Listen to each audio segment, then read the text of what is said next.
Florence Saner est ingénieure. Pendant ces temps, elle a conçu des tunnels pour les métros.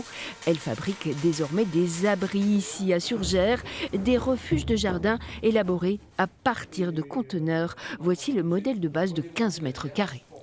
Et effectivement, on va venir l'enterrer chez le particulier, donc il y a un terrassement qui est réalisé, on va faire des fondations dans les quatre coins, et puis le conteneur derrière, il y a une coque en béton armé qui va être coulée autour, et c'est bien le béton qui va faire la robustesse de l'ouvrage et la rigidité dans le temps.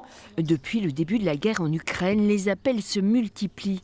Les particuliers souhaitent se protéger comme cette mère de famille qui se renseigne pour un refuge adapté en cas de radiation. Ça serait une ventilation avec des filtres à charbon, des filtres bactériologiques ou plutôt des filtres à particules radioactives? Tant qu'à faire radioactive, vu l'événement actuel. Vu le contexte, oui, je comprends. Des refuges déjà modélisés avec 15 jours d'autonomie possible. Vous allez avoir un espace nuit, un cabinet de toilette avec le strict minimum. Le but étant quand même d'être autosuffisant, de pouvoir vivre en autonomie dans le refuge sur une petite période de confinement.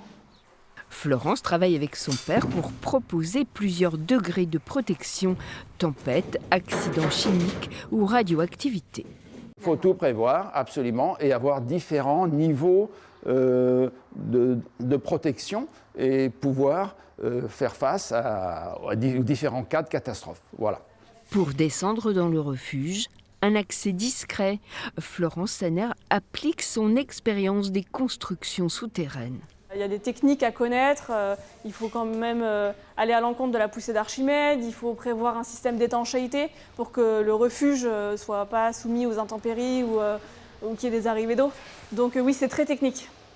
Le succès de l'entreprise traduit surtout une inquiétude des clients potentiels prêts à débourser 50 000 € pour le modèle de base.